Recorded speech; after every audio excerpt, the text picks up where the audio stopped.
Labrīt, labdien, labvakar! Jūs klausāties podkāstu ārpus burbuļu. Sarunas turpinās Eiropā, kur mēs laužam burbuļus starp lēmumu pieņēmējiem un jauniešiem. Šodien mūsu uzmanības centrā ir tēmas, par kurām ikdienā bieži klusējam. Kāpēc jaunieši reizēm šķiet vieglāk pateikt, man ir viena alga, kur meklēt atbalstu krīzes brīžos un kā nepazaudēt sevi straujā ikdienas ritmā. Šodien diskusijas vadīšu es, Valteri, Jelgavas novada jauniešu domas priekšsēdētāja, bet mūsu šodienas viešņa ir cilvēks ar milzīgu pieredzi Jelgavas novada pašvaldībā, kā arī bērnu un jauniešu labklājības jautājumos Ilze Vītola. Sveika, Ilze! Sveika! Vai tu vēlies pastāstīt, kur mēs esam šodien ieradušās ierakstīt podkāstu? Šodien podkāstu mēs ierakstām vienā no jaukajiem Jelgavas novada pagastiem. Tas ir Liubēržas pagasts, un tā ir arī mana dzimtā vieta. Esmu šeit augusi, esmu gājusi šeit skolā. Un pēc augstskolas, jo augstskolas laikā, kamēr mācījos, tikmēr kādu brīdi dzīvoju dienesta viesnīcā, arī šī šobrīd ir mana dzīves vieta. Un kā tavuprāt, cik aktīvi jaunieši ir šeit Liubēržā? Liubēržā jaunieši, manuprāt, ir aktīvi. Jaunieši ir, un arī iedzīvotājs skaits, jāsaka, šis ir viens no pagastiem, kurās iedzīvotājs skaits turās diezgan stabili. Un jauniešiem, man liekas, atslēga ir šīs koordinators vai cilvēks, kas ap sevi pulcē šos jauniešus. Jā, varbūt jāsaka, ka Liubēržai tagad ir tāda kā paudžu maiņa, jo tie, kas bija viena aktīva jaunatne, ir sasniegusi zināmu briedumu, arī beiguši skolu, un tagad ir jaunie izaicinājumi dzīvē. Bet esmu arī redzējusi aktivitātes, kad jau arī tiek uzrunāti tie, kas tuvojās tam 13-gadnieku slieksnim un iesaistās aktivitātēs. Tā kā būs labi. Tā kā dzīvība ir. Dzīvība ir, jā. Ilze, atceroties savus skolas un jaunības gadus, vai tu biji tā, kur vienmēr pieteicās pirmā visās aktivitātēs, vai tomēr labāk sākumā pavēroja visu no malas? Es nezinu, vai es biju tā, kur vienmēr uzreiz pieteicās, bet malā es noteikti neesmu stāvējusi. Es esmu piedalījusies visur, jo varbūt es tā arī biju audzināta, kad, ja ir kaut kas jādara, tad ir jādara. Nav jāstāv malā, jo kļūdīties var jebkurš. Kļūdīties ir cilvēcīgi, bet stāvēt malā un kritizēt noteikti nav tas pareizais, kas ir. Un dažkārt ir daudz vieglāk vienkārši stāvēt malā un kritizēt, nekā iet un darīt.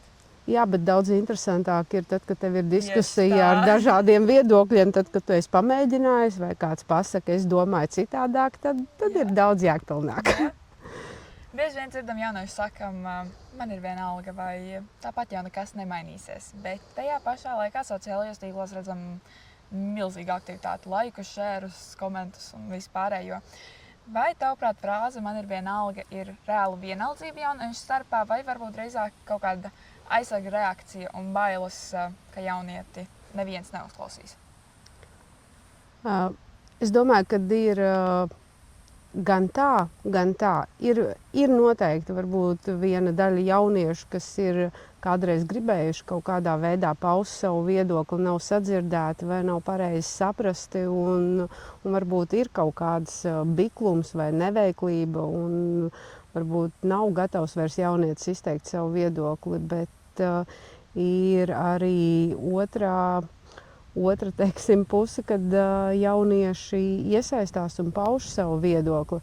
Tas, kas varbūt man līdz galam nav saprotams vai reizēm ieraugot tos sociālo tīklu ierakstus, kuriem ir uzspiests šis īkšķītis, vai arī viņi ir padalījušies, vai jaunietis patiešām ir iedziļinājies, un tās ir viņa tādas patiesās domas, vai tas ir tādā kā automātiskā režīmā ir ieraksts, to ir veicis kāds mans draugs, un neskatoties uz to, kāds ir saturs, es esmu padalījies un nospiedis, ka man tas patīk. Jā.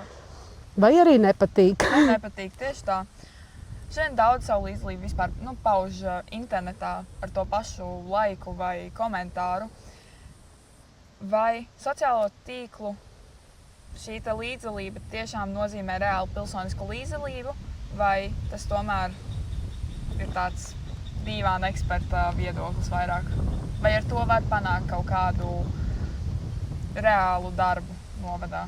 Manuprāt, dalība sociālos tīklos ir šodienas sastāvdaļa. Tas mums var patikt, tas mums var nepatikt. Bet šis ir kāds laika posms, kad mūsu vecāki vai mūsu vecvecāki nezināja, kas ir sociālie tīkli. Mēs paši arī, mana paudze ir tā, kas arī sākumā dzīvoja.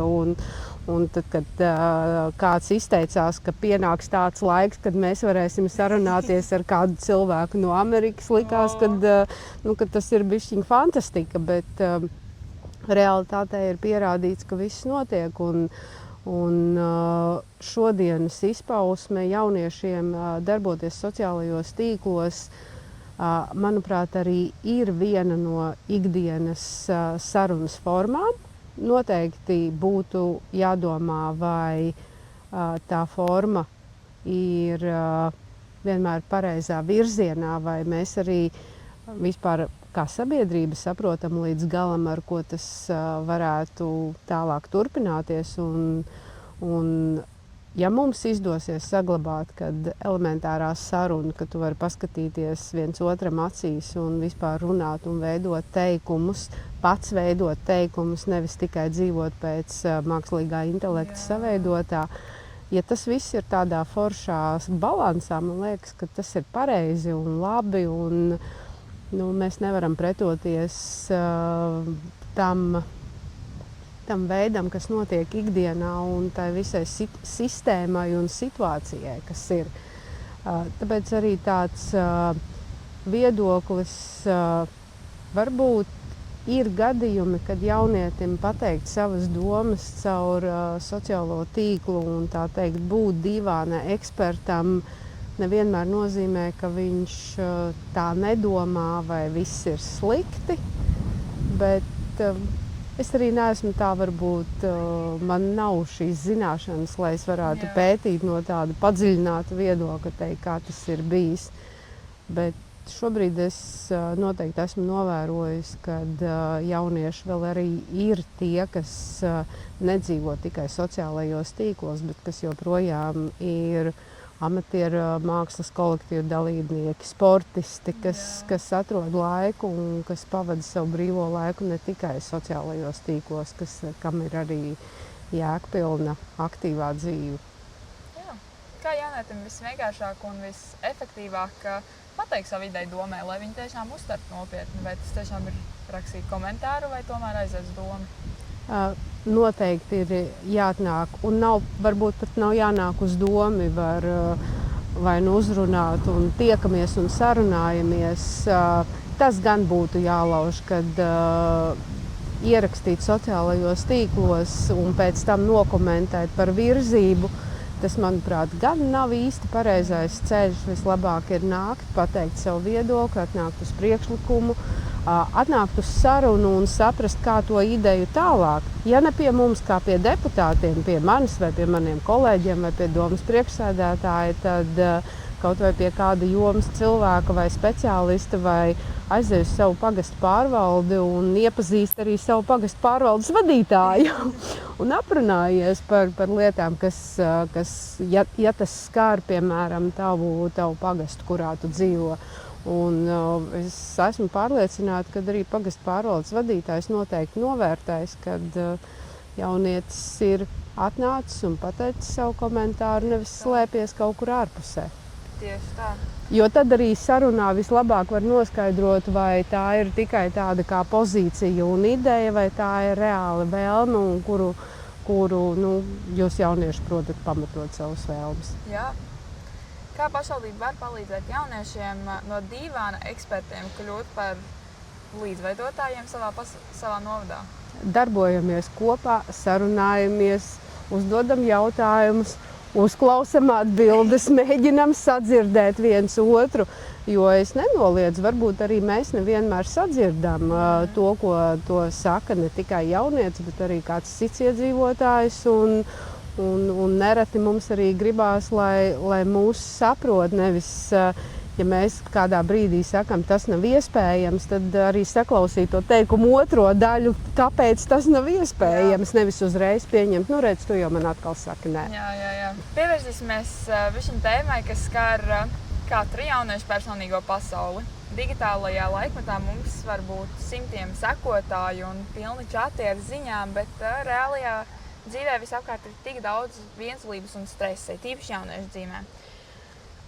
Mums ir simtiem sekotāju TikTokā un Instagramā, bet reizēm nav neviena, kam piezvanīt un izrunāties. Kāpēc digitālajā laikmetā ir tik grūti veidot patiesas un dziļas attiecības un sarunas? Noteikti eksperti šajā ziņā teiktu pētītus iemeslus un pamatojumus. Es varu tikai paust tādu savu subjektīvo viedokli. Iespējams, kaut kur ir kādā brīdī jaunietis palicis nesadzirdēts, neuzklausīts. Varbūt viņam nav pietikusi drosme pateikt un atklāti atzīt, jo ne tikai jauniešiem, manuprāt, arī kādam citu paudzi cilvēkam varbūt ir reizēm ļoti grūti pateikt to elementāro, klau palīdzi. Jā. Un mēs jau arī kā apkārtējā sabiedrība tajā situācijā, vai izdzirdot vārdu palīdzi, vai mēs vienmēr arī to tā esam sapratuši. Jā. Bet noteikti ir jāuzklausa un ir jāpavēro, ko jaunieši raksta un kas ir tā sāpe. Un varbūt te ir arī ļoti liels darbs un atbildība tiem cilvēkiem, kas spēj salasīt un sadzirdēt, kas ir par problēmu, kas notiek sabiedrībā, un mums visiem laiks pievērsties, lai nenotiek nekas ļauns, bet lai mēs tikai spējam atpazīt un laicīgi pamanīt un laicīgi kaut ko darīt. Bet arī jauniešus es aicinātu arī saklausīt un iesaistīties un varbūt neizdarīt uzreiz pārsteidzīgus secinājumus, ka viss ir slikti, nekur nekas nenotiek vai nekas nav interesanti. Vai neviens nevar palīdzēt. Vai neviens nevar palīdzēt un nekur jau nekas nenotiek. Jā. Nu, aiziet uz biblioteku, aiziet uz treniņu, aiziet paskatīties, kas notiek, vai aiziet uz jauniešu centru, vai aiziet uz savu vietējo kultūras vai tautas namu un painteresēties. Varbūt ir kāds patīkams vai ļoti interesants amatieru mākslas kolektīvs, kurā var iesaistīties. Jā. Un atrast domu biedrus. Tieši tā. Man liekas, tas ir svarīgākais, tiešām censties atrast to savus domu biedrus. Jā. Par atkarībām. Parunāsim bišķiņ par atkarību jaunajām sejām, kas ir veipi, nemitīga e-cigarešu lietošana, enerģijas dzērienu un stundām ilga skrolēšana telefonā. Jaunieši to bieži izmanto kā veidu, kā tikt galā ar stresu. Kāpēc šīs atkarības ir tik izplatītas un kā pamanīt robežu, kad kļūst bīstami? Labs jautājums. Kā pamanīt? Un atkal es varu teikt, es varu tikai savu subjektīvo viedokli paust, jo es neesmu ne medicīnas speciālists, ne arī psihologs, kas ir pētījis un kuram apakšā ir tādas zinātniskas lietas. Bet te varbūt ir jāskatās arī no tādas robežšķirtnes puses, kad kurā brīdī šī skrullēšana ir bijusi tāda, kā tiešām iemesls, kad es gribu noslēgties no visa apkārtējā un tagad man ir vajadzīgs laiks sev, vai esmu devusi un padavusies tādam kā slinkumam vai foršai laika pavadīšanai, jo jāatzīst, ka šī skrullēšana veipi, tas jau nav tikai jauniešiem. Varbūt arī ir bīstami, ka mēs kā pieaugušie neesam varbūt laicīgi pamanījuši un arī kopējā vidē, kas ir bijis tas, ko mēs katrs varējām darīt, lai neveidotos šīs atkarības. Un mēs varam sev pajautāt, vai katrs mēs pats esam izdarījuši visu, lai pastāstītu, kādas ir šo atkarību sekas un ko darīt tālāk. Bet ģimenēs ir noteikti ļoti, ļoti dažāda situācija, tāpēc arī mums, ja es skatos kā no pašvaldības puses, kā no lēmējvaras puses, mēs ļoti cerīgi skatāmies arī uz jums, uz jauniešiem, uz jauniešu domu, uz jauniešu centru vadītājiem, jo jūs jau esat tie pirmie, kas noteikti konkrētajai mērķa auditorijai varētu redzēt šos signālus un darīt. Mēs iepriekšējā intervijā jau arī runājām par situāciju, kad centra vadītājs ir izķēris kaut kādās situācijās, un jums tādi ir. Es domāju, ka katra centra vadītājs ļoti labi redz. Jā, man liekas, ar to mums nodā ir ļoti paveicies, ka ir gandrīz katrā pagastā tomēr tas jauniešu centrs vai tas vadītājs. Jā. Jā, bet noteikti mums ir, es nevaru tā sist tādas aplausus un teikt, ka jā, mēs te visu tagad ļoti kontrolējam un viss ir ļoti labi, mums ir ļoti, ļoti daudz, kur augt un darboties. Un mēs arī noteikti, es par sevi varu teikt, kad visticamāk, es neesmu izdarījusi visos gadījumos visu maksimālo, kas ir bijis, lai kaut kādā veidā to izdarītu. Diemžēl. Bet mēs augam ar katru dienu labāk. Viena no svarīgākajām prasmēm labklājībai ir pateikt nē. Un mēs zinām, ka draugu spiediens lieliem pienākumiem vai toksiskai videi ir grūti pateikt nē to vārdu. Kā jaunietim iemācīties nospraust robežas un aizstāvēt savu laiku un enerģiju? Tas, kas man varbūt atbildot uz tavu jautājumu, pirmais nāk prātā ir, vai ārpus jauniešiem mēs esam ļoti saprotamā valodā jauniešiem pateikuši tos riskus, kas varētu būt, vai arī iepazīstinājuši ar sekām, un vai mums ir pārliecība, ka visi zina, ka kaut ko lietojot vai šo atkarību rezultātā var notikt tas, kas var notikt, un vai mēs to gribam. Jo viss tādas, man liekas, tādas asāki pārdzīvojumi brīži, kas ir varbūt arī ļoti emocionāli, ir tad, kad ir noticis jau kaut kas ļoti bēdīgs vai traģisks. Un tad, laikam, tā spilgtāk, ne tikai jaunieši, bet mēs visi paskatāmies uz šo jautājumu, un vismaz es arī uzdodu tādos brīžos jautājumus, vai ja es zinu to cilvēku, vai tu esi izdarījusi visu, lai varbūt pateiktu, vai pārtrauktu, vai varbūt es kādreiz pagājusi garām, vai redzējusi, ka cilvēks lieto apreibinošas vielas, un vai tu piegāji un pateici, ka tas var slikti beigties, vai kur tev vērsties pēc palīdzības, jo viens ir tas, ka mēs pasakam, tas ir slikti, bet otrs varbūt mums ir arī vairāk jāstāsta un jābūt informācijai pieejamai, kur vērsties pēc palīdzības, vai, ja tu jūti, ka kaut kas notiek, kā palīdzēt. Un te ir vietā jautājums, vai mēs, jebkurš vai jaunietis vai mani kolēģi, ja mēs redzam, ka ir noticis kaut kas slikts, un vai mēs atpazīstam, ka tā ir atkarība, un vai mēs zinām, kur griezties, kur palīdzēs jaunietim. Es šeit nerunāju par ātro medicīnisko palīdzību, tas ir tas gala variants, bet ko mums darīt? Un varbūt arī jauniešiem, ja jums ir, teiksim, ideja, ko mums vajadzētu arī kā lēmējvarai, kam vērst uzmanību, vai kādas varbūt informatīvas kampaņas, vai aicināt kādus cilvēkus vai piemērus, mēs tiešām sagaidītu arī no jums šo informāciju, kā mēs visi kopā varam paši sev palīdzēt mazināt šīs atkarības. Jā. Jo nezinu, vai pienāks dzīvē situācija, kad neviens vairs absolūti nevienu apreibinošu vielu nelietos. Tas ir tāda ideāls, uz ko tiekties. Kur Jelgavas nodā jaunietim meklē to palīdzību, ja tajā brīdī, kad viņš jūtas varbūt izdedzis un vairs netiek galā ar savām atkarībām vai emocijām?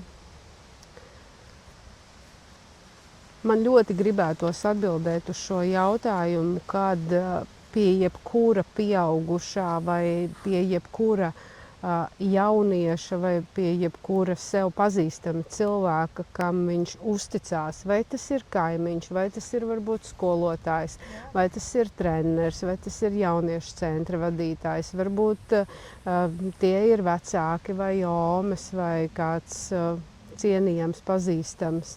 Es nezinu, varbūt kādam deju kolektīvu vadītājs vai sporta bāzes vadītājs ir tiešām cilvēks, kur viņi ir galvenais pārkāpt sev pāri un nebaidīties ne no nosodījuma, ne no pārējā, bet atnākt un pateikt, hei, man vajag palīdzību. Nevis turēt visu saviem.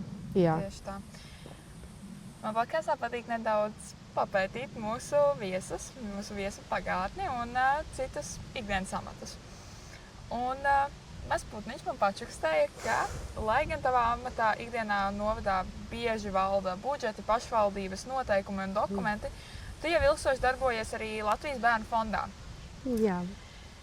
Sociālais darbs un audits Bērnu fondā ir saistīts ar reāliem bērnu un ģimenes likteņiem. Kā šī pieredze ir ietekmējusi tavu skatījumu uz dzīvi un varbūt pat cilvēkiem? Tad, kad man bija iespēja iepazīt šos Latvijā izveidotos centrus, kuros notiek bērniem, kuri ir cietuši no vardarbības, rehabilitācija, tad pirmkārt ir pārsteidzis, cik ļoti daudz nežēlastības ir mums apkārt, un kad vardarbība gan fiziskā, gan emocionālā, gan seksuālā notiek ģimenēs, tad liekas, ir diezgan vielu pārdomām, kas vispār notiek ar mums kopumā sabiedrībā. Bet labā ziņa ir tā, ka kopumā par Latviju runājot un par šiem nodrošinājumiem, kad ir šis pakalpojums, tad, kad jau ir noticis, ir bijusi vardarbība, un tad, kad mēs skatāmies un cilvēks ir šajā institūcijā, cik ļoti profesionāli cilvēki tur strādā, kad ir veikts šis ieguldījums un ka tiek nodrošināts ļoti profesionāls atbalsta pakalpojums. Tāpēc arī gribētos pēc tam, kad cilvēks atgriežas savā dzīvesvietā un ģimenē, lai patiešām ir pietiekami resursi arī turpināt tos darbiņus, kurus jau ir speciālists arī pateicis, bet jāsaka, visu cieņu mums gan psihologiem, gan sociālajiem darbiniekiem, gan arī šo centru darbiniekiem, kas redzot ikdienā, tās nav nekas patīkams lietas un patīkams situācijas, cik labi, ka mēs esam spējuši nodrošināt tādu gan drošu vidi, gan arī ļoti profesionālu pakalpojumu un atbalstu. Jā. Kā tev pašai izdodas savienot šīs divas puses, šo te audita precizitāti un skaitļus ar dziļu cilvēku empātiju? Tas pakalpojuma kvalitātes audits, protams, ir arī ar skaitļiem, bet ne tik ļoti. Drīzāk tā ir šī pakalpojuma atbilstība tām prasībām, kas ir nepieciešamas, un to, kas arī centrā tiek darīts. Un šeit man ir vēlreiz jāsaka, ka ir tāds teiciens cepuri nost to vadītāju un darbinieku priekšā, kas strādā šajos centros un rūpējās tajā brīdī, kad jau ir noticis pavisam nelāgas lietas. Un arī nav vienaldzīgi varbūt par to, kurā vietā šis cilvēks beidzoties rehabilitācijas periodam var atgriezties. Un tā ir arī sadarbība ar sociālajiem dienestiem. Un šeit mums visiem ir jāsaprot, ka mums kā sabiedrībai noteikti ir par maz zināšanu, cik daudz sociālais darbinieks dara savā ikdienā. Viņš nebļaustās par to skaļu un neskrien pa ielām, un pie tam viņš arī ir tas cilvēks, kas saglabā šo konfidencialitāti un nerunā, kam palīdz. Un mums, kā apkārtējai sabiedrībai, varbūt vienmēr ir iespējas, kas tur sociālais darbinieks kaut ko lai dara, bet mēs neesam novērtējuši sociālā darbinieka nedz nozīmi, nedz arī to, cik svarīgs ir šis viņa darbs. Un kad tas nav tikai sociālajā dienestā, sociālā darbinieka darbs, tā ir sadarbība arī ar visām pārējām institūcijām. Tā kā man liekas, ka ir ļoti jāceļ sociālā dienesta un sociālā darbinieka darba profesionalitāte, un varbūt arī vairāk jāstāsta mums visiem, kas ir sociālais darbinieks. Tas ir varbūt tāds ļoti maldīgs priekšstats, ka viņš jau strādā tikai varbūt ar tiem, kam īsti nav ne pajumtas nekas, nebūt ne. Un turklāt, lai kļūt par sociālo darbinieku, tā ir noteikti augstākā izglītība.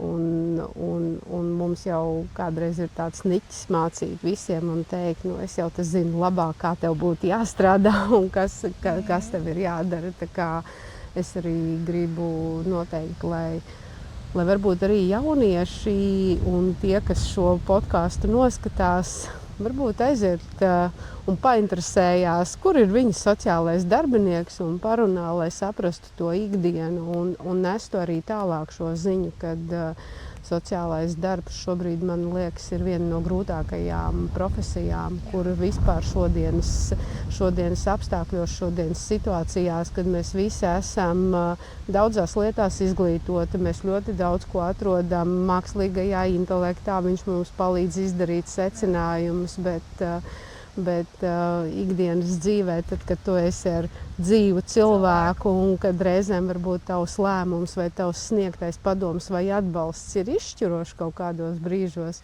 mums ir jāceļ. Mums ir visiem jāceļ un arī jānovērtē tam, ko dara sociālajie darbinieki. Jā. Bet kas ir tavs galvenais dzinējums iet un darīt tik daudz, un kas tev dod to spēku un enerģiju katru dienu turpināt rūpēties gan par bērnu un jauniešu labklājību? Jau ļoti ilgu laiku es esmu teikusi, ka mans dzīves moto ir neiet uz priekšu, nozīmē iet atpakaļ. Un manā dzīves pieredzē ir bijušas daudz un dažādas situācijas, un tīri personīgi ir notikušas daudzas lietas, kas ir likušas izvērtēt, novērtēt. Un jebkura situācija, kas man dzīvē ir bijusi, tā ir kā laba mācības stunda. Un ja pirmajā brīdī varbūt liekas, ka tas ir tāda netaisnība vai pāridarījums, tad es esmu sapratusi, ka visas šīs dažādās situācijas ir mani padarījušas stiprāku. Ir likušas daudzas lietas paskatīties, varbūt no dažādām pusēm, izdarīt vērtības. Un es noteikti esmu arī savā laika gaitā sapratusi, kas ir šīs manas dzīves vērtības, ar ko dzīvot. Un kuri ir tie cilvēki, kuriem es esmu ļoti pateicīga gan par labām, gan par skarbām mācībām, vai varbūt arī kādreiz izteiktām norādēm. Un es noteikti zinu, ka tie ir daži, bet ir cilvēki, kuriem es varu jebkurā brīdī pazvanīt un pateikt, klau, parunā ar mani, man vajag saprast, ko darīt, vai pasaki, kā tu rīkotos tādā un tādā situācijā, kurus es tiešām augstu novērtēju un es cienu un esmu pateikusi paldies un pateicīgi, ka viņi man ir snieguši atbalstu. Tas ir ļoti, ļoti jauki un pozitīvi. Man ir pozitīvs ziņas, mēs esam izgājuši cauri visiem jautājumiem. Un mūsu mīļākā sadaļa ir zibens rauns. Tātad būs 6 jautājumi. Atbild ātri, bez liekas domāšanas, var paskaidrot. Bet iesniegums uz papīra vai personīgi saruna acs pret aci? Saruna acs pret aci.